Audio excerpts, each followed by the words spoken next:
কোনো কথা না কহিও যথা তথা, আপনা আপনি হইও সাবধান।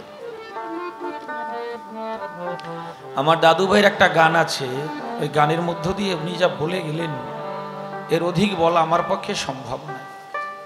সহজ ভজন সহজে হয় না, হয় না।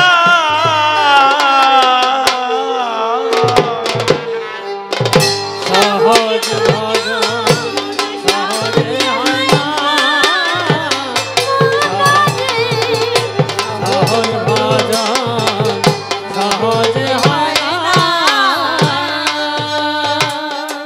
মরিলে বাঁচাতে পারে, মরিলে বাঁচাতে পারে, মরিলে বাঁচাতে পারে, মরে কয়জনা। সহজ ভজন সহজে হয় না, বাহ! সহজ ভজন সহজে হয় না। ভজনে পূজনে গিয়ে হলে রাগের সম্বন্ধ, শিষ্য হয় না তিনি রাধা, গুরু হয় শ্রী গোবিন্দ। বাহ! কথাটা কি? ভজনে পূজনে গিয়ে হলে রাগের সম্বন্ধ, শিষ্য হয় লাদিনী রাধা, গুরু হয় শ্রী গোবিন্দ। এ বসে অঙ্ক কষে দেখি না দিলে বুঝতে গেলে ভুল হয়ে যাবে। ভজনে পূজনে গিয়ে হলে রাগের সম্বন্ধ, শিষ্য হয় লাদিনী রাধা, গুরু হয় শ্রী গোবিন্দ। মিলনে আনন্দরতি, নিত্য দেশে হয় বসতি। মিলনে আনন্দ রাতি, নিত্য প্রতি হয় বসতি। মিলনে আনন্দরতি, নিত্য দেশে হয় বসতি। দুর্যোধনের কি দুর্মতি, কৃষ্ণ জানে না। সহজ ভজন সহজে হয় না, সহজ ভজন সহজে হয় না। একটা কথা আপনারা হয়তো শুনেছেন, যেখানে গুরু নাই সেই তো বৃন্দাবন। গুরু শিষ্যের দেখা হলে হয় উভয়ের মরণ। এ বলা যায়? আমি কোন ভাষা দিয়ে বলবো? যেখানে গুরু নাই সেই বৃন্দাবন, আর গুরু শিষ্যের দেখা হলে হয় উভয়ের মরণ। এটা হচ্ছে রাধা প্রেম। গুরুর গুরুত্ব থাকে না, শিষ্যের কোন আমিত্ব থাকে না, সব একাকার হয়ে জয় রাধে গোবিন্দ বলে তারা ধুলাই গড়াগড়ি খায়।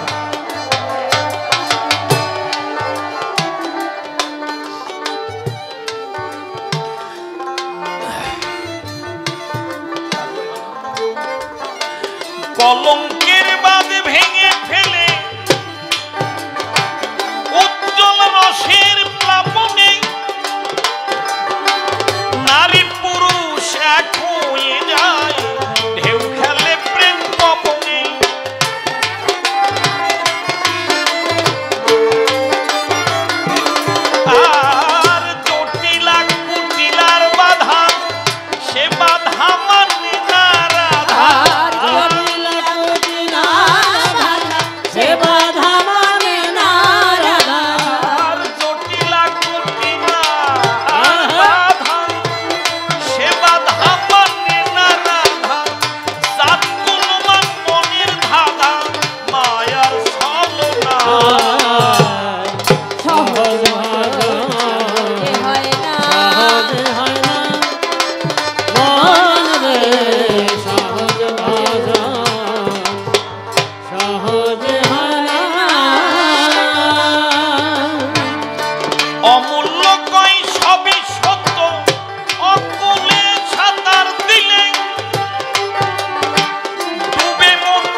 সবই সত্য, ঝাঁপ দিলে প্রেম শরীর বা পাথরে, ডুবে মরতে হয় যে তখন আশ্রয় যদি না মেলে। আশ্রয় লইয়া ভজে তারে কৃষ্ণ নাহিতে যে আর জীব মরে অকাল।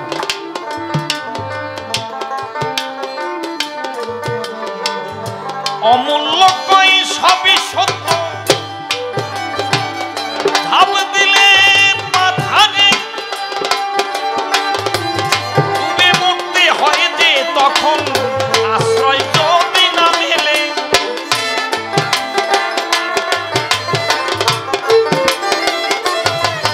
আর বেদ বিধির পরপারে গোপীর ভজন ব্যভিচারে,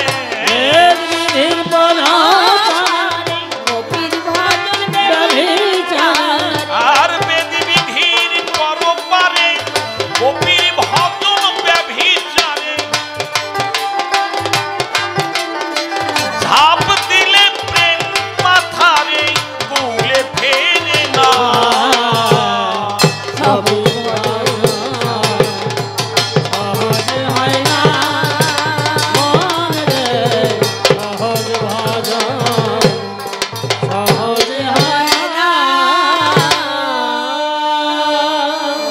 প্রণাম করি গুরু পদে, যে পদ আপদ বিপদে রক্ষা করে, প্রতিপদে শরণ নিলাম তারে।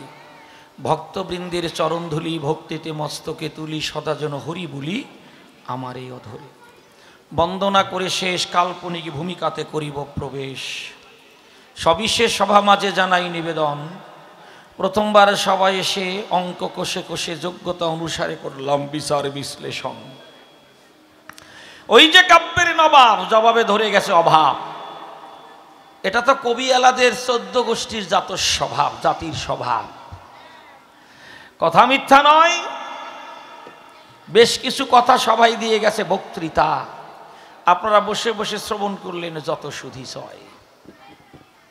তবে যে সকল কথাগুলি আপনাদের মধ্যে ধরেছে তুলি, তা ভারী হোক আর হালকাই হোক, তার জবাব দিতে হবে সুনিশ্চয়। তবে আমার যেখানে সিদ্ধান্ত আপনারা শুনলেন জ্ঞানবন্ত, সদানন্দ সেখানে প্রবেশ করতেই পারে নাই। যাক, তবুও যা বলেছে আপনাদের কিছুটা কথা দিয়ে আনন্দ তো দিয়েছে। সে জানতে চায় যে সংসারের উপরে আর কিছু নাই চরাচরে, কেমন কথা বললে গুরুদেবে দাঁড়িয়ে সভায়। সত্যব্রত চাষার কথা সবাই দিয়ে গেল বক্তৃতা, আপনারা বসে বসে শ্রবণ করলেন যত সুধি চয়। আচ্ছা, যখন নারদ ঋষি সম্পূর্ণ সংসারের দায়িত্ব নিল, তখন সে কি ত্যাগী হয়ে গেছিল না? কি বাবা, যখন ডাক দিয়ে কয় কিভাবে নাম করা যায় একবার শোনাও তো আমায়, সঙ্গে সঙ্গে সত্যব্রত চাষা দিয়ে তার মধুর ভাষা ডাকে দিয়ে কয়, একবার করলে নাম কি হবে জানি না, তার পরিণাম এই সংসারের দায়িত্ব দেব তার কার মাথায়। ছদ্মবেশে নারদ তপোধন করেছিল বর্ণন, আমি তোমার সংসারের দায়িত্ব করিলাম গ্রহণ। ওদিকে কৃষ্ণ ডাকে দিয়ে কয়, আর এগোইও না, ঝামেলায় কিন্তু পড়বা, আর বেশি এগোতে যেও না, শুরু হবে তোমার যন্ত্রণা। বলছে না, দায়িত্ব নেব, আমি দেখব কি করে নাম গায়। সঙ্গে সঙ্গে বলেছিল তোমার সংসারের দায়িত্ব নিলাম নিলাম নিলাম। সত্যব্রত চাষাও বলল সংসারের দায়িত্ব তোমার উপরে দিলাম দিলাম দিলাম।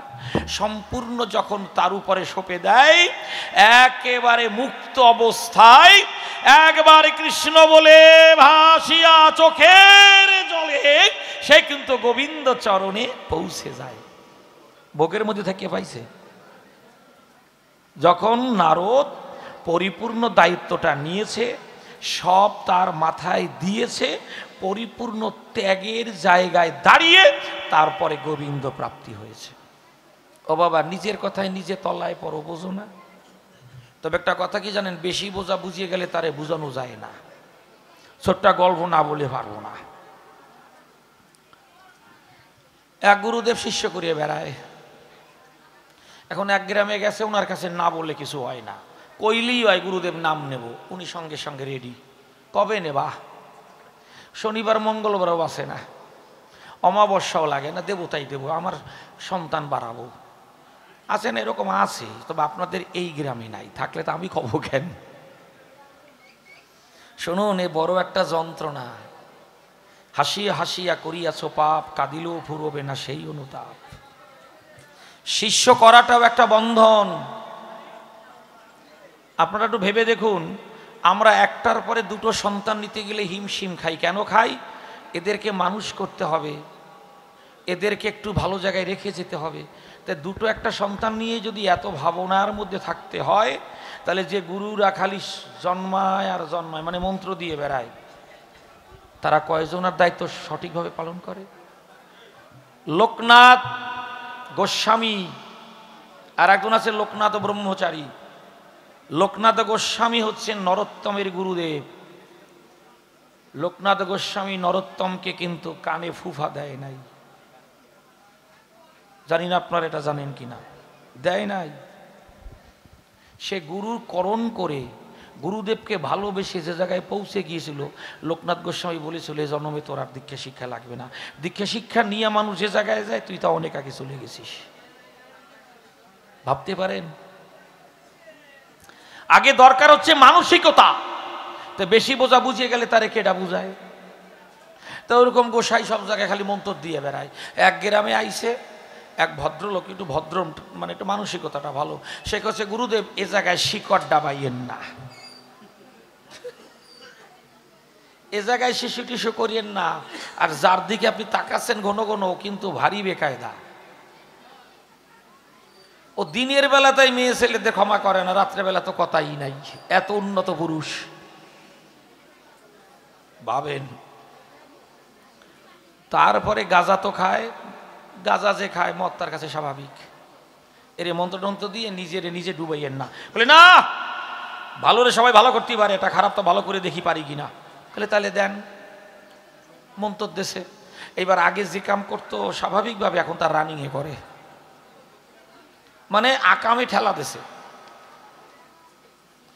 মোটামুটি নোংরামি ছাড়া তার দিন যায় না। কিছুদিন পরে গুরুদেব এসেছে আবার সেই ভক্তের ধারে, যার সঙ্গে প্রথম দেখা হয়েছিল। গুরুদেব এসে কয়, গুরুদেব বলছিলাম না এ গ্রামে শিকড় ডাবাইয়েন না। মন্ত্র দেওয়ার পরে ওর আকাম বাড়িয়ে গেছে। মায়েরা খালি কথা কয়, নিজে যাইবে আর একজন জড়ায়। পোকায় কিন্তু ভালো জ্বালান জ্বালায়। ওরে কপাল রে, সত্যি কথা। মানে এমন এমন ব্যাপার আছে, পোকা যদি ওটা বেতাল জায়গায় যাইয়ে বসে, মানে সারানোও যায় না, দাঁড়ানোও যায় না, খালি এই মুসরা মুসরি করা লাগে। এত বেকায়দা। এইবার কচ্ছে, কি রে বাবা, তোর সম্পর্কে কি কি শুনি, এসব করিস নাকি, আকাম করিস? বলে হ্যাঁ গুরুদেব, আগের সাথে রানিংয়ে করি, মন্ত্র নিয়ে আমার উন্নতি হয়েছে। ওরে বাবা, কয়টাই কি? বলছে বাবা বয়, আমার দ্বারে বয়, তোরে মন্ত্র দিয়ে কি আমি কুম্ভিপাক নরকে যাবো নাকি? হ্যাঁ, তুই মদ খাচ্ছিস, গাঁজা খাচ্ছিস, তারপরে মেয়ে ছেলেদের মোটে ক্ষমা করিস না। বলে গুরুদেব যা শুনছেন ভুল শোনেন নাই, আরো কিছু আছে, সবাই তো সব দেখে না। কি কায়দা! আমি আরো কি কি করি সবার সামনে করি নাকি? ও যে কটা দেখে সেই কটা কইছে, আরো কতটা করি। গুরুদেব ভাবছে ভালো শিষ্যের পাল্লায় পড়ছি তো। বলছে বাবা কি হতো, জোরে জোরে বাবা বাবা কাও কেন? খাবা নাকি দুইটা নাকি? খাবা তো খাইয়া সরিয়ে পড়ো, অত বাবা বাবা কল লাগ কিসে? কিরকম শিষ্য? বলছে বাবা রে, একটু এইসব আকাম কমানো যায় না? বলে কি করতে হবে? কল অন্তত পর নারীকে নিজের বউ বাদ দিয়া মাতৃজ্ঞান করিস। তাহলে কি হবে, তোমার একটু ভালো হয় না? বলে হ। তাহলে বাদ দিলাম, নিজের বউ ভিন্ন আর কারো দিকে খারাপভাবে তাকাবো না, কথা দিলাম। আর কথা যখন দিয়েছি আমি আর সরব না। বা বাবা, ফার্স্ট চান্সে এত বড় ত্যাগ! এই বাবা কি, তাহলে গাঁজাটা একটু খাওয়া বাদ দে বাবা। গাঁজা খাইলে না চুলও পাকে না, কুত্তায়ও তারে ধরে না। তাহলে তো ভালো জিনিস। বলে না, যা ভাবছি তা না। বলে কি? বলে তোর তো বার্ধক্যই আসবে না, তার আগে তুই বাজ হইয়া যাবি, লাডি নিয়ে পথে হাঁটবি, চুল পাকার আগে মরবি, আর যখন হাতে তো লাঠি থাকবে কুত্তা আসলে এটা বাড়ি দিবি। তার মানে কুত্তায় তোরে নাগাল পাবে না। ও তাহলে গাঁজা খারাপ, আচ্ছা ছাড়িয়ে দিলাম। বলে দুইটা যখন ছাড়লি একটা ধরে রাখলি কেন? বলে কোনটা? বলে ওই যে জল মদ। বলে না, ওদিকে রাত বাড়াইও না, অনেক ছাড়ছি, মদের মতো ভালো জিনিস নাই। এখন গুরুদেব ভাবছে দুটো জিনিসও ছেড়ে দিল, তাহলে মদকে ভালো বলছে কেন, তো শুনি নেই। এ বাবা মদ ভালো হলো কি করে? বলে শোনো গুরুদেব। কি শোনার মতো মানসিকতা আছে তোমার? বলে হ্যাঁ আছে। বলে মদ খুব ভালো জিনিস, ভালো করে শোনো। আচ্ছা বলো দেখি সবার উপরে কে? বলে কেন? ভগবান শ্রীকৃষ্ণ। বলে সেই কৃষ্ণ যখন কালীয় নাগের মাথার উপরে দাঁড়িয়ে নৃত্য করেছিল, সেই কৃষ্ণ, সেই সাপ কি বলেছিল যে তুমি আমার মাথার উপরে এটা নাচো কেন বেড়া, আল্লাহদের জ্বালায় বাসো না, নামো? তা তো বলে নাই, তাহলে বড় কে? এটা সাপের মাথার উপরে যদি নাচা যায়, সাপটা যদি কষ্ট না পায়, তাহলে বড় কে? বলে কেন সাপ? বলে এই জন্যই তো তুমি আমার বাপ। কি সুন্দর মিল। তাহলে সাপ বড়? বলে হ্যাঁ। বলে সেই সাপ শিবের গলায়, শিবের মাথায়, শিবের মাজায়, সব জায়গা দিয়ে বাইয়ে বেড়ায়, তাহলে বড় কে? বলে শিব। বলে সেই শিব পাথরের উপরে, মানে পাহাড়ের উপরে বসে ধ্যান করছে। সেই পাহাড় কি বলেছিল তুমি নামিয়ে যাও, তোমার ওজন বইতে পারি না? বলে তা তো কয় নাই। তাহলে বড় কে? পাহাড়। সেই পাহাড় হনুমান এক হাতে বগলটা বা করে নিয়ে চলে আইলো, মানে একটা হাতের উপরে নিয়ে চলে আইছে। বলে তারপর? তাহলে বড় কে? বলে বড় হচ্ছে হনুমান। তাহলে শোনো আমার কথার হনুমান। বলে সেই হনুমান যখন প্রণাম করেছিল প্রভু রামচন্দ্রের পায়ে, তাহলে বড় কে হয়? বলে বড় হচ্ছে রাম। সঙ্গে সঙ্গে মদের বোতলটা উঁচু করে বলছে, দেখুন তো লেখা আছে 3x রাম। শুনছেন? যুক্তিকারে কয়, এই জন্য মদ ভালো। কি গোসাইদা খারাপ কথা কইছি কন? বাজে গল্প কবই না, কথা দিছি আজকে তো কব না, অন্যদিন চান্স পাইলে কবানি। তাহলে এইরকম বোঝা যদি বুঝিয়ে যায়, তারে কি বুঝানো যায়? শোনো বাবা, গুরু মেলে লাখে লাখে, শিষ্য মেলা ভার। ছোট্ট একটা ঘটনা সবাই করি বর্ণনা। আপনারা তৈলঙ্গ স্বামীর ঘটনা জানেন, শঙ্করাচার্যের জীবনীও জানেন, জানেন না? বহুবার শুনেছেন। এদের জীবনীতে বলি আপনাদের সাক্ষাতে যাহা কিছু পাওয়া যায়, যখন শঙ্করাচার্যের কাছে গিয়েছিল কে? ওরে বাবা, এই পোকাই তো ভারী জ্বালায়, ভারী ভেজাল তো, মানে বারবার জ্বালায়। হ্যাঁ একটু আগাই যাব।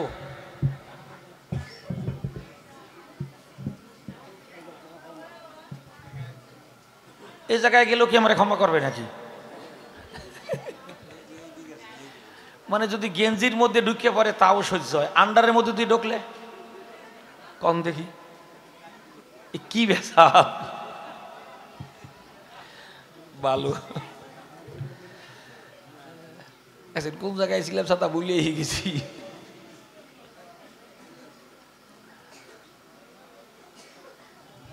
এমন এমন কিছু জীবনী আছে, অনেক সময় শিষ্য গুরুর থেকে অনেক উপরে উঠে যায়, যা ভাবাও যাবে না। শঙ্করাচার্যের গুরু মানে শিষ্য ছিলেন কে জানেন? তার নাম কি? পদ্মপাদ। নামটা তো শুনেছেন। দেখুন অবস্থা কি, শিষ্য কত বড় হয়। শঙ্করাচার্য কতদিন বেঁচে ছিলেন? কোন কোন বইতে আছে 30, কোন কোন বইতে পেয়েছি আমি 32 বছর জীবিত ছিলেন। তিনি ছিলেন জগৎগুরু। সত্যযুগে ব্রহ্মা জগৎগুরু, ত্রেতা যুগে বশিষ্ঠ দেব। এক এক যুগে এক একজন না। দাপরে কে? বেদব্যাস, যাকে কেন্দ্র করে গুরু পূর্ণিমা পালিত হয়। আর কলিযুগে জগৎগুরু শঙ্করাচার্য। তাই তিনি মণিকর্ণিকার ঘাটে বলি আপনাদের নিকটে বসে বেদান্ত আলোচনা করছেন। কে? জগৎগুরু শঙ্করাচার্য। এদিকে বেদব্যাস যিনি কি কর্ম করলেন, তিনি ছদ্মবেশে করিয়া ধারণ, ওই বেদান্ত শুনবার তরে ছদ্মবেশে ধারণ করে চুপ করে এসে এক কোণাতে নিয়েছেন আসন। দেখুন, আসনও যখন নেয় চুপ করে বসে বসে শুনছে শঙ্করাচার্য বেদান্তের কি ব্যাখ্যা দেয়। শুনতে শুনতে উনি এতটা অভিভূত, দেখতে দেখতে প্রায় 7 দিন কেটে যায়। আলোচনা শেষের পথে বলি আপনাদের সাক্ষাতে ওই পদ্মপাদে ডাকে দিয়ে কয়, গুরুদেব তোমার সঙ্গেই তোমার হিসেব। আচ্ছা, অগণিত ভক্তরা তোমার আলোচনা শুনছে, কিন্তু তুমি কি জানো ওই কোনায় যে বসে আছে ওই ব্যক্তিটার কি পরিচয়? এইবার বেদব্যাস তো সরতেও পারছে না, চোখে চোখ পড়ে গেছে। বলছে, বাবা তুই কি বলছিস? উনি একজন ভক্ত। বলছে, না, ওইখানে ওই ব্যক্তি যে বসা রয় উনি যিনি বেদ বেদান্ত অগণিত শাস্ত্র লিখেছেন সেই বেদব্যাস, অন্য কেহ নয়। ভাবুন, শঙ্করাচার্য বুঝে উঠতে পারেনি তার শিষ্য পদ্মপাদ চিনে ফেলেছে। এই কথাটা যখন প্রকাশ করে দেয়, শঙ্করাচার্য ডেকে বলে, ওরে আমার আদরের ছেলে, তুই কি করে বুঝতে পারলি, কি করে চিনলি, একটু বল না আমায়। বলে, আমি ওনাকে চিনিছি তোমার, অর্থাৎ এক কথায় গুরুর কৃপায়। তুমি আমাকে সেই শক্তি করেছো দান, তাই দিয়ে আমি দিলাম সমাধান। ওনাকে চিনিছি একমাত্র তোমার করুণায়। তুমি যে চেনো নাই সে কথাটা কিন্তু বললো না। এখানে শিষ্য গুরুদেবকে আরো কত উপরে তুলে দিল। একমাত্র আমি ওনাকে চিনেছি তোমার মহিমায়। এই কথা যখন বলে, ভাসিয়া চোখের জলে শঙ্করাচার্য গিয়ে ছুটে পড়ল ওনার পায়। যেই চরণে পড়েছে বেদব্যাস বক্ষে ধরেছে, বলছে, আরো কিছুদিন জগতে তুমি থাকবে। তোমার তো পরমায়ু খুবই কম, মাত্র 16 বছর পরমায়ু ছিল শঙ্করাচার্যের। বলছে, তোমার যেভাবে বেদান্তের বর্ণনা, যেভাবে তুমি ভাষ্য প্রকাশ করছো, ব্যাখ্যা দিচ্ছ, তাতে আমি অত্যন্ত আনন্দিত, গর্বিত, মোহিত। তাই আমি আমার পরমায়ু থেকে তোমাকে আরো 16 বছর পরমায়ু দান করে গেলাম। ভাবতে পারেন ব্যাপারটা কি? তাহলে গুরু শিষ্য কেমন? ওই পদ্মপাদ দাঁড়িয়ে বলি সভা সাক্ষাৎ, শুকনো কাঠ এনে দেয়, তাতে গুরুমা রান্না করে খায়। এইবার কি ঘটনা ঘটে বলি আপনাদের নিকটে। একদিন শুকনো কাঠ আনতে অনেকটা বনের ভিতরে যেতে হয়, কম করে 2 মাইল, কম করে 2 মাইল। আমরা তো খালি অনেক কথা বলি, কিন্তু কথাটা ভাবতে হবে। আরো কিছু কথা বলবো আমি। বাবাকে উঠতে হবে নাকি? কেননা অতি নিদ্রা, অতি ভোজন, অতি জাগরণ ভজনের অনুকূল নয়, গীতার ভাষ্য। তবে আপনাদের দেখে যা বুঝতে পারলাম, সত্যি আমি তো আগে ওখানে এসেছি, গানটা আরো 2 ঘন্টা আগে হলে ভালো হতো, তাই না? কর্তৃপক্ষের কাছে নিবেদন রেখে গেলাম, আগামীতে আর এত দেরি করবেন না। আর খাওয়া দাওয়া যেদিন হবে সেদিন গানটা নাই বা দিলেন কি? ভাবমতো খিচুড়ি খাইলে জলে টান দেয়, এ আমারে খা, নাহলে খিচুড়ি তোকে গন্ডগোল বাঁধাবে। আর একটু বেশি করে খিচুড়ি খাবেন, দেখবেন জল পিপাসা পাবে খুব। আর জল না খাইলে ওটা জ্বালা বাঁধে। আর যেই আপনি জল খাবেন, নিদ্রা দেবী বলছে এবার একটু শুইয়া পর। সব কিছুর মধ্যে বেতাল ভাব আছে। তাহলে রান্না করবার তরে গিয়েছে বনের ভিতরে, কেন? শুকনো কাঠ আনবার তরে। কিন্তু শঙ্করাচার্য তা জানে না, প্রতিদিন এনে দেয়। কিন্তু বিশেষ প্রয়োজনে বলি আপনাদের সন্নিধানে ওই শঙ্করাচার্য পদ্মপাদকে ডাক দেয়। এমন জোরে ডাক দিল, বাবা তুমি কোথায়? আমার বিশেষ প্রয়োজনে সে এলেই ভালো হয়। ওই পদ্মপাদ যিনি কি কর্ম করলেন, তিনি ওখান থেকে গুরুদেবের কণ্ঠস্বর শুনে, কোথায়? কম করে 2 মাইল। কি করে শুনলো? এ কি ভাষা দিয়ে বলা যায়? তারে তারে এক হয়ে গেলেই সব হয়। দেখছেন মোবাইলে কি সুন্দর, ওটা মনের শক্তি। যা কিছু আবিষ্কার হয়েছে জগতে সব কিছুর মূলে হচ্ছে মানসিক শক্তির বহিঃপ্রকাশ। যিনি মোবাইল তৈরি করেছেন, মোবাইলটা আগে তৈরি হয়নি, আগে তৈরি হয়েছে মনে, কি মাথায় না? তারপরে তার বাস্তবে রূপদান ঘটেছে। রাইট ভ্রাতৃদ্বয় সাইকেলের দোকানে কাজ করত, পাখি উঠছে ওইটা দেখে মনে মনে ভাবছে মানুষ কি উঠতে পারে না? তার এই কল্পনাটার বাস্তব প্রতিফলন হলো বিমান। তাহলে যা কিছু জগতে দেখছেন, এই মাইক বলুন, যা কিছু বলুন, এটা আগে তৈরি হয়েছে মনে, আর মন রূপে ভগবান। তাহলে জানতে পেরেছে, সঙ্গে সঙ্গে রওনা দিয়েছে। উনি মনে মনে ভাবে, তাই আমি যদি ওই সাঁকো পেরিয়ে যাই তাহলে অনেক কষ্ট পাবে আমার গোসাই, আমি সরাসরি পাড়ি ধরবো। এইবার কি করেছে, নদীর মধ্য দিয়ে হাঁটা শুরু করেছে। গুরুদেব পড়ে গেছে সমস্যায়। আমার ডাক শুনে যেভাবে ছুটে এসেছে দুটি চরণে, ও যদি জলে ডুবে মারা যায়, ওর তো সাঁকোর জ্ঞান নাই, আমার কাছে আসবে এই ভাবনাটাই আমি দেখতে পাই। শঙ্করাচার্য যিনি কি কর্ম করলেন, তিনি ওই যে এক একটা পা দিয়েছিল নদীর জলে, সবাই বলি খুলে, শঙ্করাচার্য নিজে হাত দিয়ে শিষ্যের চরণ জাগিয়ে রেখেছিলেন। ভাবতে পারেন, গুরুদেব ডাইকিয়া বিপদে পড়ছে, শিষ্য যে নদীর মধ্য দিয়ে হাঁটা দিয়েছে, আর শঙ্করাচার্য এক একটা পা দেয় আর এক একটা পায়ের উপরে হাত, মানে তলায় হাত রাখে। আর ওখানে এক একটা পদ্ম পাতা তৈরি হয়েছিল, এখান থেকে ওর নাম হলো পদ্মপাত। ভাবেন, একে বলে গুরু শিষ্যের আন্তরিকতা।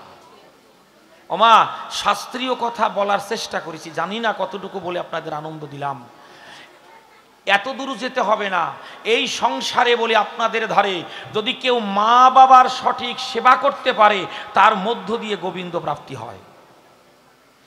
স্থূল, প্রবর্ত, সাধক, সিদ্ধি, চারটি দেশ আছে না? তো স্থূলের ঘরে গুরুকে মা বাবা। আমরা যদি মা বাবার যথার্থ ভজন করতে পারি, পূজন করতে পারি, তার মধ্য দিয়ে গোবিন্দ লাভ হয়।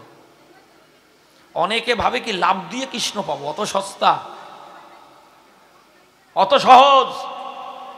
মা বাবার প্রাণে দিয়ে ব্যথা যদি কেউ বলে চোখের জলে কৃষ্ণ কথা, কৃষ্ণ বলে কি জানেন, তোর মুখের কৃষ্ণ কথা শুনলে আমার বারে অনেকে ব্যথা যায় এখান থেকে। কিন্তু যদি মা বাবার ভজন পূজন করতে পারে, যার যেমন সম্মান দেয়ার তাকে যদি সেইভাবে সে দিতে পারে, তার মধ্য দিয়ে কৃষ্ণ প্রাপ্তি হয়। আমরা মানে ঘরের কাছের জিনিস রেখে বাইরে খুঁজে বেড়াই। এই জন্য দেখবেন সাধকরা কি বলছেন, যে ঘুরিয়ে ফিরিয়ে 12, ঘরে বসে 13 যদি করতে পারো। একদম সত্য কথা। এই যে শঙ্করাচার্যের কথা বললাম, এনার জীবনীতে শুনুন কিভাবে তার ভিতরে মা বাবার সেবার দৃষ্টান্ত রয়েছে। ওনার মা, কার মা? শঙ্করাচার্যের মা প্রতিদিন 2 মাইল থেকে 2.5 মাইল হেঁটে গিয়ে স্নান করতেন গঙ্গায়। আস্তে আস্তে মানুষের বার্ধক্য নেমে আসে না বাবা? আপনি ব্রহ্মচারী হন আর যে চারী হন না কেন, এই প্রকৃতির ঘূর্ণয়নে আপনাকে বার্ধক্য আপনার দেহে নেমে আসবে। কিন্তু একজন ব্রহ্মচারীর বার্ধক্য আর সংসারের থেকে মানে সন্তানাদি সৃষ্টি টিষ্টি করে সব কিছু খাইয়া তার বার্ধক্য এক নয়, একটু ডিফারেন্স থাকেই থাকে, কিন্তু বার্ধক্য তার আসবেই। এটা প্রকৃতির নিয়ম। ডিফারেন্সটা কি? যে ব্রহ্মচারী তারও বার্ধক্য আসে, কিন্তু সে সহজে মাজা ভাঙ্গিয়া যায় না তার, কি? আর যে হিসাব ছাড়া ব্যয় করে তার মাজা টাজা ভাঙ্গিয়া যায়। এই হচ্ছে ব্যাপারটা। হ্যাঁ, দেখবেন অনেক আছে না, কীর্তনে এসে ঠ্যাং ছাড়াইয়ে দেবে। তার মানে কি? মাজা কটকটায়, ঠ্যাঙে শক্তি নাই। না, যারা যারা ছড়াইছেন তারা ছড়াইয়াই রাখেন, অসুবিধা নাই, এটা আমার উদাহরণ। কিন্তু দেখবেন একজন ব্রহ্মচারী, সেও বুড়ো হয়েছে, 60 বছর একজন ব্রহ্মচারী আর 60 বছর একজন সংসারী, মিলিয়ে দেখবেন তো সংসারী বারান্দা ভাঙ্গা, তেমন সেই সৌন্দর্য নাই। কিন্তু যে ব্রহ্মচারী বুড়ো, তার একটা জ্যোতি থাকে। যে রক্ষা করে পিতৃধন, সেই তো বাপের বেটা বিচক্ষণ। এই জন্য খরচ করব না কেন? আয় করতে যে পারে, খরচ করতে না পারলে আয় হয় না। কিন্তু হিসাব রাখতে হবে, আমি যেন লসে না রান্না করি। কি হিসাব করতে হবে? ইনকাম অনুযায়ী ব্যয় করো। তাহলে শঙ্করাচার্যের মা প্রতিদিন 2.5 মাইল হেঁটে গিয়ে স্নান করতেন গঙ্গায়। যখন বার্ধক্য এসে যায় তার পক্ষে যেতে এখন কষ্ট হয়। একদিন শঙ্করাচার্য ছিলেন না আঙ্গিনায়, আঙ্গিনায় মানে বাড়িতে। ওনার মা গঙ্গা স্নানে গিয়েছে, স্নান করার পরে এমনভাবে তাকে ক্লান্তিতে ধরে ওই নদীর তীরে মুখ থুবড়ে পড়ে যায়, এরকম মুখ বুট হয়ে পড়ছে আর কি, চিতুইয়ে পড়ে নাই। এখন আর বাড়ি আসে না, গেল কোথায়? সন্ধ্যার আগে আগে শঙ্করাচার্য বাড়ি এসে গেছে। আসার সাথে সাথে ভক্তরা গিয়ে বলছে, আপনার মা তো এখনো আসেনি গৃহেতে, কি হয়েছে? বলে কোথায় যে গেছে, কি হয়েছে আমরা জানি না। শঙ্করাচার্য অন্যান্য ভক্তরা মিলে খুঁজতে খুঁজতে প্রায় অনেকটা রাত হয়ে যায়। গিয়ে দেখে কি, মা ওইরকম মুখ থুবড়ে পড়ে আছে নদীর কিনারায়। সঙ্গে সঙ্গে মাকে ধরে ভালো করে স্নান টান করিয়ে কোলে করে আপন ঘরে নিয়ে আসে, কিন্তু মা মরে যায়নি,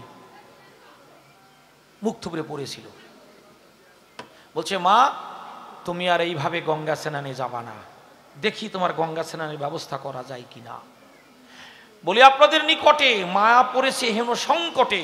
ওই শঙ্করাচার্য আস্তে আস্তে হেঁটে গিয়ে বলছিল গঙ্গা দেবীকে, ওমা গঙ্গে, বলি আজ প্রেম তরঙ্গে যদি বিন্দু মাত্র, যদি কোনোদিন সেই পরম পিতাকে ভালোবেসে থাকি, যদি মা বাবার সেবা করে থাকি, তাহলে সুরধনী গঙ্গা, আমার মা স্নান করবে, তুমি আমার বাড়ির কাছ থেকে প্রবাহিত হও। হে সুরধনী, শোনো আমার সেই দুঃখের কাহিনী। আজ বড় কষ্ট পেয়েছে আমার গর্ভধারিণী, আমার জননী, যেভাবে তব তটে পড়েছে সংকটে। আমি তাই করপুটে তব নিকটে জানাই নিবেদন, আমার মা স্নান করবে, তুমি আমার কথা নেবে, বাড়ির কাছ থেকে তুমি প্রবাহিত হবে বিলক্ষণ। মাতৃ সেবায়, ওই ভক্তিতে, বলি আপনাদের সাক্ষাতে 2.5 মাইল দূরের গঙ্গা শঙ্করাচার্যের মাকে স্নান করবার জন্য ঘরের কাছে ধরা দেয়। ভাবতে পারা যায়, এরা খালি কৃষ্ণ কৃষ্ণ আর ওই পরম পিতাকে, পরম ব্রহ্মকেই খালি খোঁজে নাই, জাগতিক দিকটাও ঠিক রেখেছে। অনেকে বলতে পারেন, যদি মা বাবা না থাকে তাহলে কার সেবা করব? জন্মের পরে অনেকের মা মরিয়ে যায় না, বাবা মরিয়ে যায়, অল্প বয়সেও যেতে পারে, বয়স হলেও যেতে পারে। যেন আমার মা 88 বছর বয়সে দেহ রেখেছেন, এই তো বৈশাখ মাসের 5 তারিখ। কিন্তু এমন এমন সন্তান আছেন তারা দেখেননি, জন্মের পরে মাকেও দেখেননি, তারা সেবা করবে কি? এখানেও সেবা আছে। কি সেবা?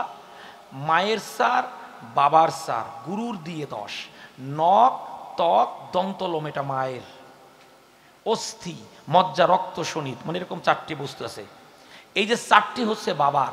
আমরা যদি পিতৃধনকে রক্ষা করতে পারি, নিয়মিত আয় অনুযায়ী ব্যয় করার হিসাবটা জেনে নেই গুরুর কাছ থেকে, এই যারা হিসেব মতো ব্যয় করে, ওটাই বলা হয় পিতার যত্ন। এটাকে বলা হয় পিতার যত্ন। আর আমরা সাবান টাবান দিয়ে চামড়াটা আমরা ভালো পরিষ্কার করি, এটাকে বলে মায়ের যত্ন।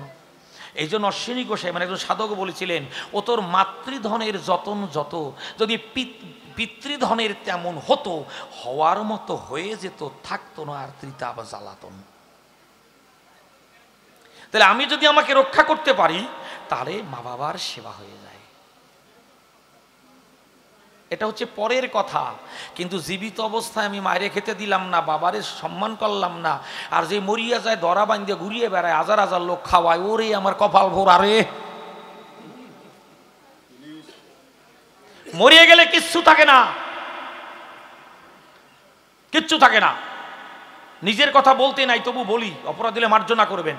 আমার মা আমাকে বহুবার বলেছে, আমি মৃত্যু আমার দেহ রাখলে পরে তুই দাহ করে এসে যা দিয়ে খুশি তুই ভাত খাস, তোর ধরা বান্ধা লাগবে না, সাদা কাপড় নেওয়া লাগবে, পরা লাগবে না, আমার মা বলেছেন।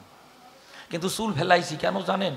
3 ভাই তো, আমি যদি চুল না ফেলাই, সাদা কাপড় না পরি, সবাই ভাববে কি ভাই ভাই গন্ডগোল করছে। আমি সমাজের কাছে এই গন্ডগোল আছে ভাই ভাই, এটা দেব না বলে চুল ফেলাইছি। কিন্তু আমার মায়ের কথার দিকে যদি দৃষ্টিপাত করি, তো কিচ্ছু লাগে না। আমি সাদা কাপড় পরছি, ধরাবান্দি নাই।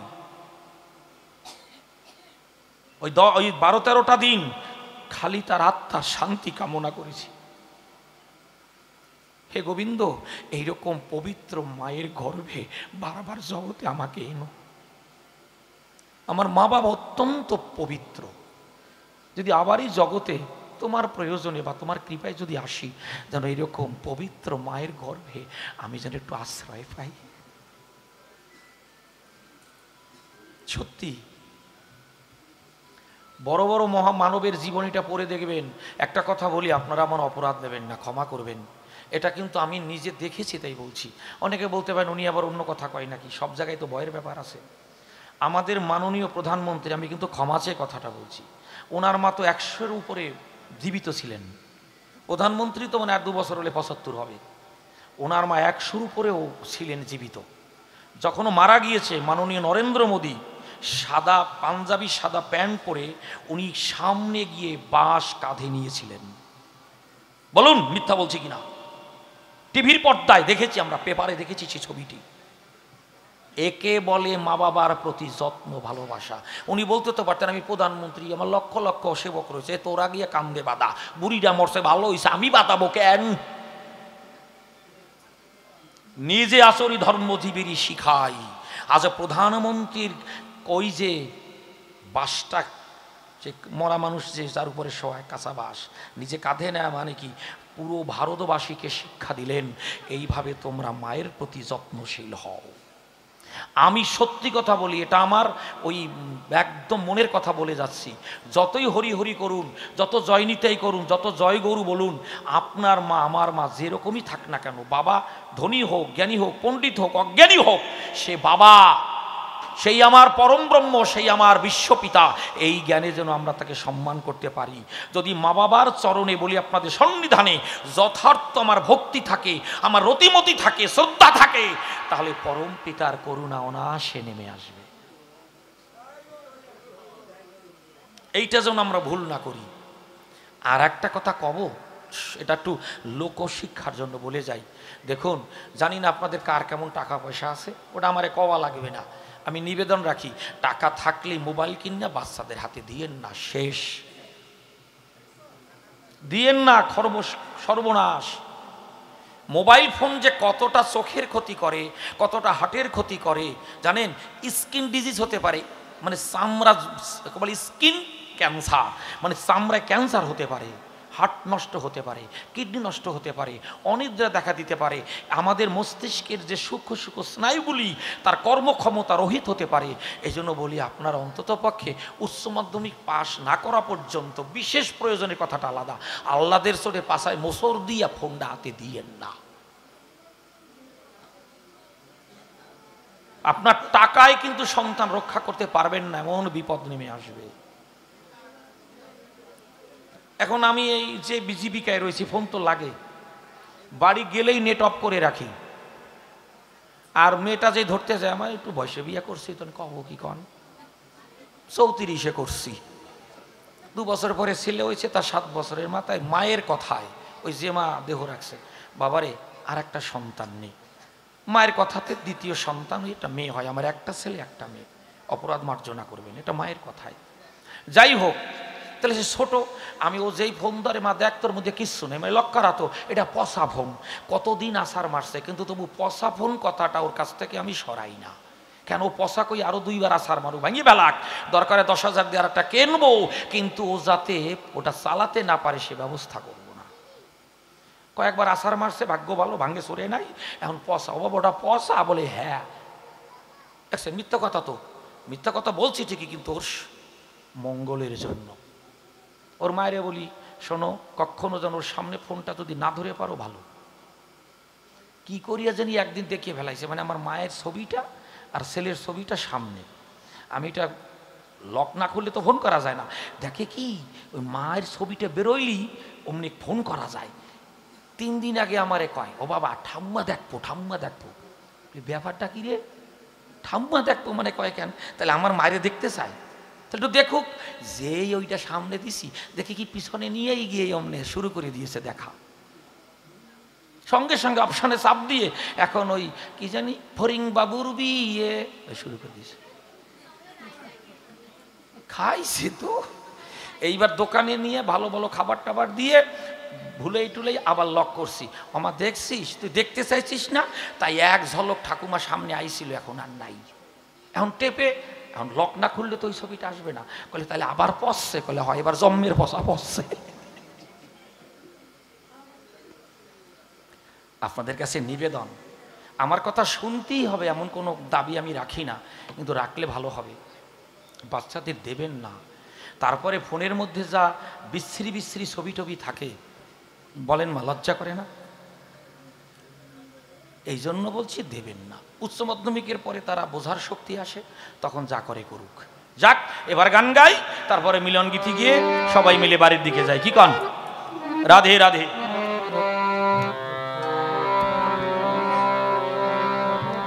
আমি আমার মাতৃবিয়োগের পর একটা গান লিখেছি, আপনারা কি বলেন, শোনাবো গানটা? শুনবেন? আমার দাদা তো জানে না, তুমি একটু লক্ষ্য করো। সোজা ভাষা দাদা, ভীম পলিসের উপরে আছে।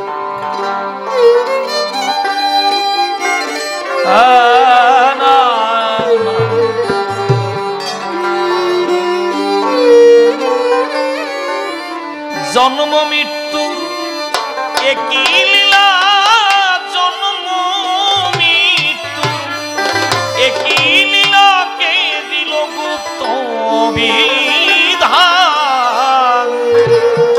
আমি যতই ডাকি মা মা বলে না মা ডাকিস কেন, যতই ডাকি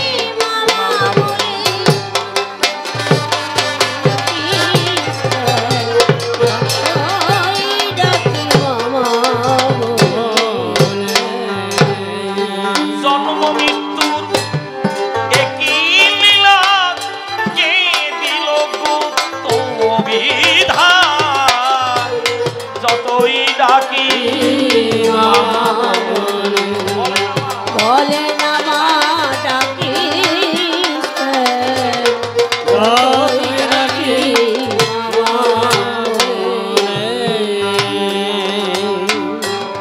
পাঁচই বৈশাখ 1431 সালে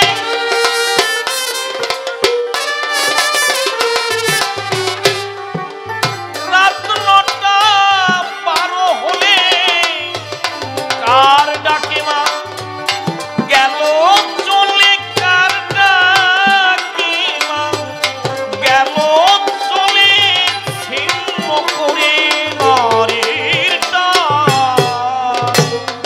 যতই ডাকি বলে না মা ডাকিস যতই ডাকি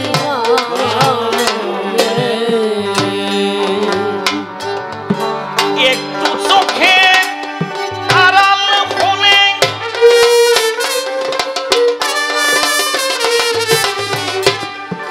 ভাসি তোমার চোখের জলে। একটু চোখে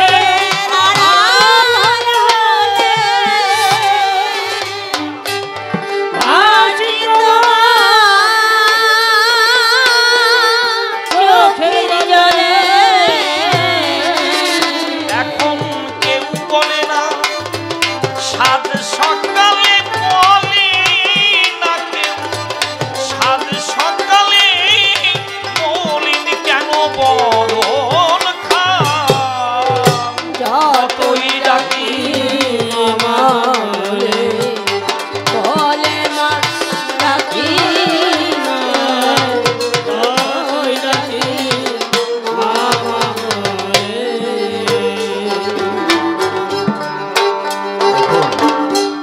মা বাবা হয়তো বসে চকুর উপরে বসে বিশেষ কথা বলছেন, 2.5-3 বছরের ছেলেটা হয়তো পিছনে খেলছে, চতুর্দিক ঘেরা, মানে একটা দিক তো খোলা থাকে। মা বাবা বসে কথা বলছে, বাচ্চাটা হয়তো ওই ঘেরা ধরে ধরে খেলছে চকির পাশে, অনেকে নেট দিয়ে ঘিরে দেয়।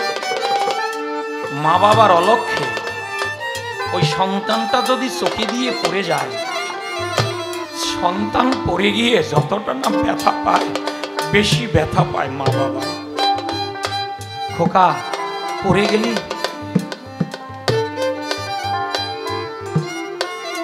সেই মা বাবাকে যদি বড় হয়ে কষ্ট দেয়, ভগবান কি সইবে?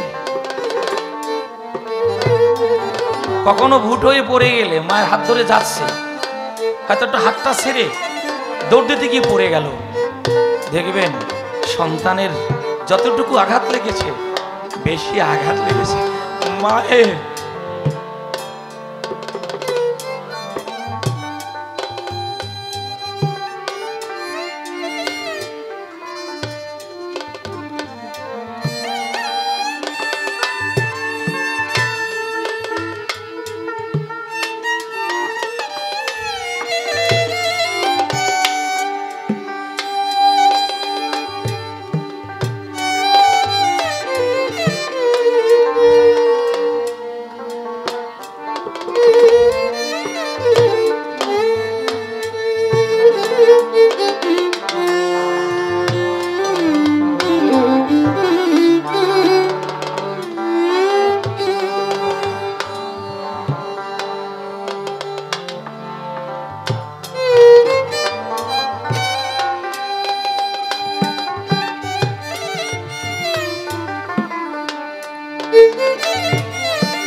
হরি হরি বল।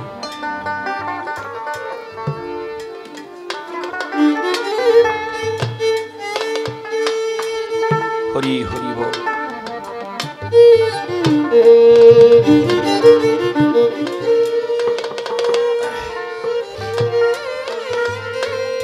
আমি তো পারিনি মা বাবার যত্ন করতে। আমার ভাইদের কাছে বোনদের কাছে নিবেদন রইল, সবার মা বাবা শিক্ষিত হয় না, পণ্ডিত হয় না। মা বাবা যেমনই হোক না কেন, মা বাবাই আমার কাছে ভগবান। আমি অনেক ভুল করেছি। আমার ভাইদের কাছে বোনদের কাছে এইটা নিবেদন, আমার মতো যেন কেউ মা বাবাকে কষ্ট দিও না। বিদ্যাসাগর মহাশয়ের সেই মায়ের ডাক, মায়ের কাছে যেতে হবে। উনি দামোদর পাড়ি দিয়েছিলেন। ভাবা যায়, যা গানটা গাই, কেননা গান গেয়ে আমার এই 24-25 বছর হয় কবির জগতে আসা। যেদিন মা জানতো বা শুনতো বাড়ি যাব, ওই খাটের উপরে বারান্দা একটা চকি বসে থাকবে, আর বারবার বলবে। আমার স্ত্রীর নাম হচ্ছে সাগরিকা, বড় নাম। আমার মা সোহাগ করে নাম রেখেছে কৃষ্ণা। ওমা তোরে ডাকাও হবে আর আমার গোবিন্দের নামটাও স্মরণ। ওমা এসেছে, খোকা এসেছে।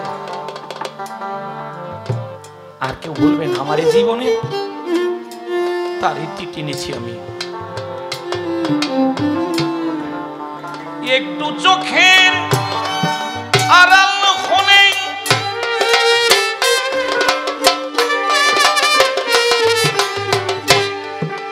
ভাসি তোমার চোখের জলে। একটু চোখের আড়াল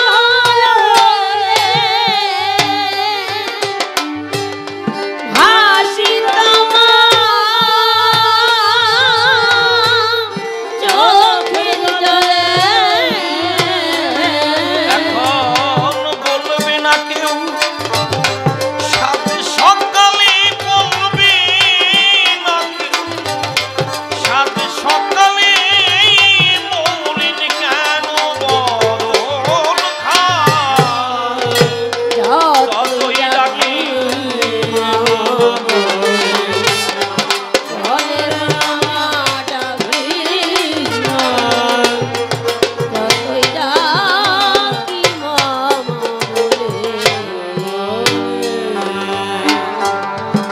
শোন বলি রে বিধি করে,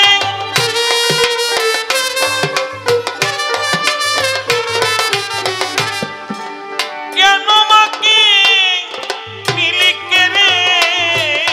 শোন বলি রে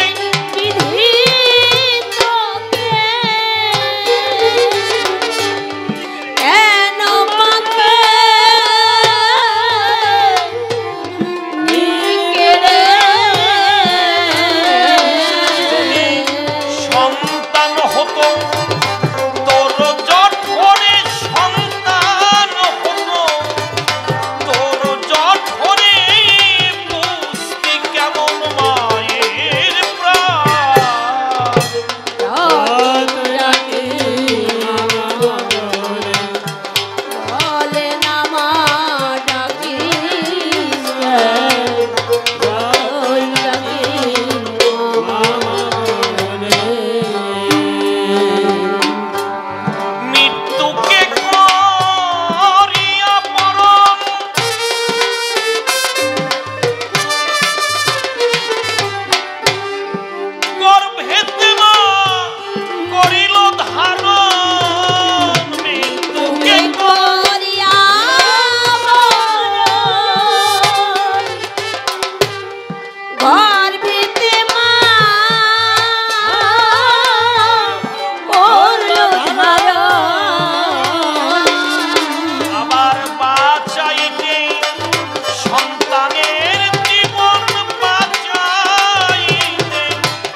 তার কাছে হলো যে উত্তম,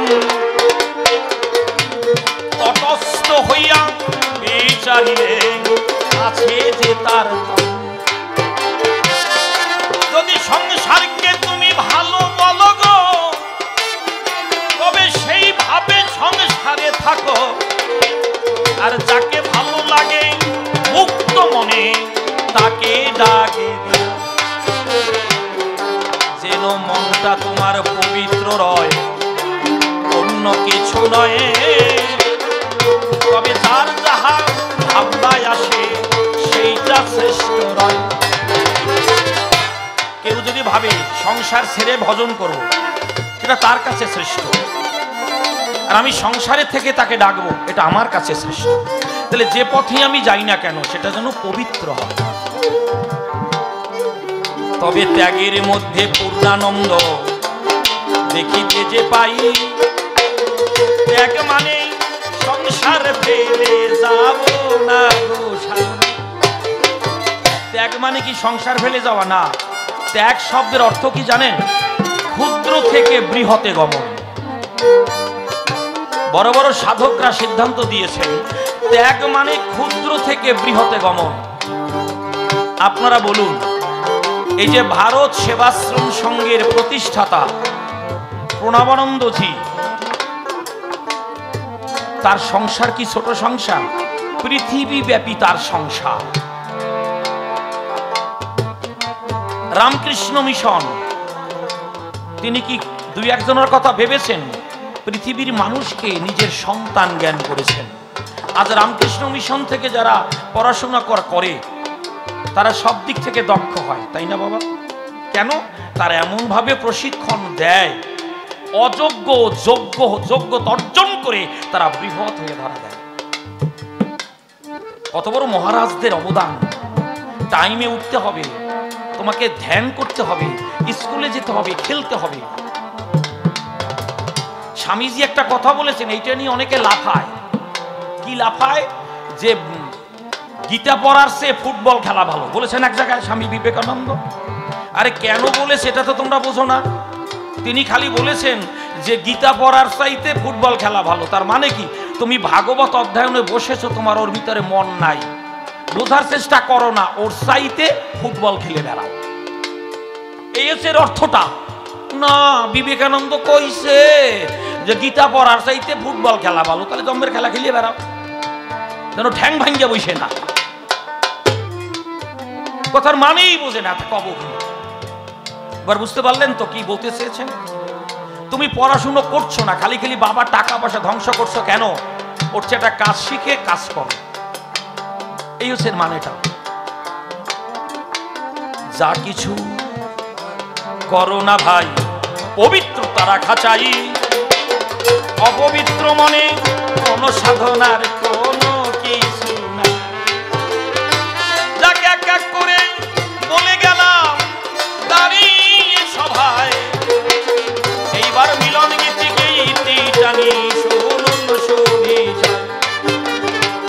অনেক ভাবে অনেক কথা করিলাম বর্ণন, ভুল ত্রুটি হলে আমার করিবেন মার্জন। শোনো, তুমি তো রাধারানীকে অনেক কথা বললে, রাধারানী কি বলেছে শোনো, একটা গান গেয়ে টানি বাবা। দাদা ভাই কি দেখছে দেখো।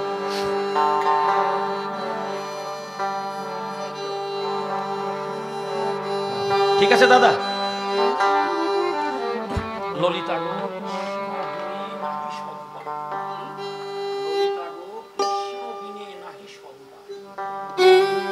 ওরে আমি কি করিতে কি যে করি, বাঁচি না পরাণে মরি। কি করিতে কি যে করি, বাঁচি না পরাণে মরি। এখন নিরুপায় যে হেরিন উপায় পাইল, লিতা গো বন্ধু বিনা নাহি সদুপায়।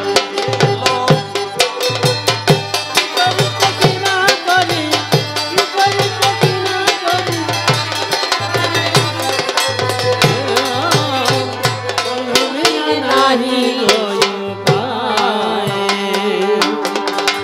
কি করিতে কি যে করি বাঁচি না পরাণে মরি। কি করিতে কি না করি বাঁচি না পরাণে মরি।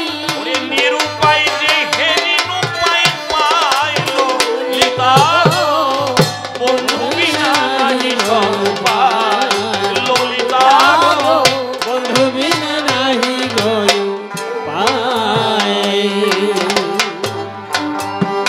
মাথার কেশ কেটে দিলাম সই আখির বাড়ি ঝাড়িতে ওই নিয়ে চলো স্বামের মথুরায় ললিতা। কথাটা কি? মাথার কেশ কেটে দিলাম সই আখির বাড়ি ঝাড়িতে ওই নিয়ে চলো স্বামের মথুরায় ললিতা। ওই জলে চরণ ধোয়াইয়ে কেশ দিয়ে দিস মোছাইয়ে।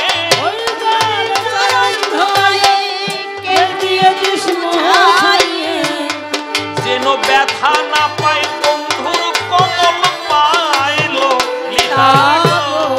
বন্ধু বিনা নাহি উপায়। ললিতা বন্ধু বিনা নাহি উপায়।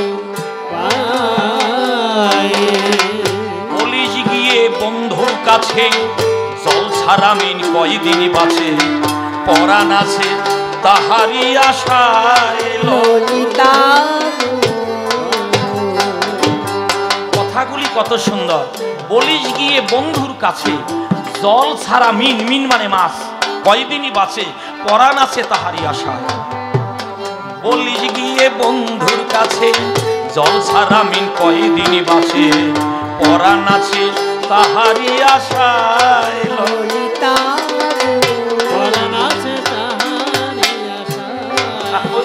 না। বলিস গিয়ে বন্ধুর কাছে জল ছাড়া মিন কয়দিনই বাঁচে পরাণ আছে তাহারি আশায় ললিতা। ওরে সব নিল মোর কমলাখি ব্যথা টুকার কেন বাকি।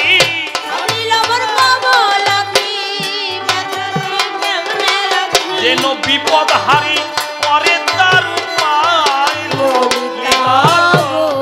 বন্ধু বিনা নাহি বন্ধু বিনা নাহি উপায়। শ্রীমতীর এই প্রেমের কাদন বন্ধুর প্রাণে লাগে বেদন সাধন ভজন লাগে কোন কথায়। ললিতা এক একটা শব্দ ভাবতে গেলেই না কত আনন্দ। শ্রীমতীর এই প্রেমের কাদন বন্ধুর প্রাণে লাগে বেদন সাধন ভজন লাগে কোন কথা। শ্রীমতীর এই প্রেমের কাদন বন্ধুর প্রাণে লাগে বেদন সাধন ভজন লাগে কোন কথায়। ললিতা পাগল বিজয়ের অন্তরের ভাব এমন দিন আর কবে পাব। বিজয়ের অন্তরে ভাব এমন দিন আর কবে পাব। আমি প্রাণ জুড়াবো শ্রীকৃষ্ণের কৃপায় ললিতা। বন্ধু বিনা নাহি উপায় ললিতা। বন্ধু বিনা নাহি বাঁচিবার। যমুনে এই কি তুমি সেই যমুনার প্রবাহিনী। যমুনে যমুনা এই কি তুমি সেই যমুনা প্রবাহিনী। যমুনা যার বিশাল তটে রূপের হাতে বিকাত নীলকান্তমণি।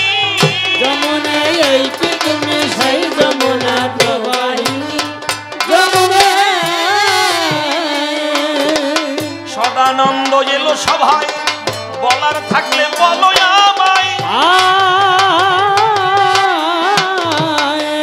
ওরে দেখতে দেখতে মধুর সময় ধীরে ধীরে সরিয়া যায়। আরে কয়দিনই বা থাকবো ধরায় বলো মুখে রাধারানী। যমুনা এই কি তুমি সেই যমুনা প্রবাহিনী।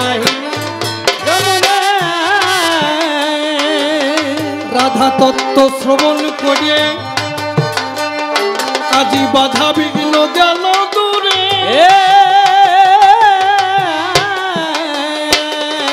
বাবা আমি থাকতে পারি জানো তোমার চরণ ধরে। জানো রাধা আমায় কৃপা করে শুনি তোমার মধুর বাণী। যমুনা এই কি তুমি সেই যমুনা প্রবাহিনী যমুনা। আচ্ছা একটা কথা বলো জামাই, কত নামে কত ভক্ত ডাক দেয়, নামে ডাকলে পরে প্রাণ গোবিন্দ আসে ধরায়। একটু কৃপা করে শোনাও আমায়, শুনবো তোমার মধুর বাণী। যমুনা এই কি তুমি সেই যমুনা প্রবাহিনী যমুনা। অন্তর দিয়ে দেখি ভেবে বাহ, রাধা নামে শান্তি পাবে। রাধা নামটি অগ্রভাগে দেখি আমি চড়াইবে। ওই রাধা নামে প্রাণকে জানাবে, আনন্দ হবে শুনে। যমুনা এই কি তুমি সেই যমুনা প্রবাহিনী যমুনা। আরে রাধা ভাবে শিষ্যের কৃষ্ণ কাছে ভাবে। প্রশ্ন করে, শিষ্য যাবে সারে খারে। শিষ্য তবু থাকতে চাই গুরুদেবের চরণ ধরে। ওই আবার গুরু যদি প্রশ্ন করেন তাই জানি লজ্জায় মনে। যমুনা এই কি তুমি সেই যমুনা প্রবাহিনী যমুনা। আরে দুই একটা প্রশ্ন করে তোমায় নেব পাকা করে। এই যে সুপ্ত বাসনা ভিতরে বিরাজ করে, সেটা হবে বাসরে, বাহ, সেটা হবে বাসরে, তাই কি খাতে ভরা আসরে। বুঝবে? তুমি আমায় শিখাইবে বাসর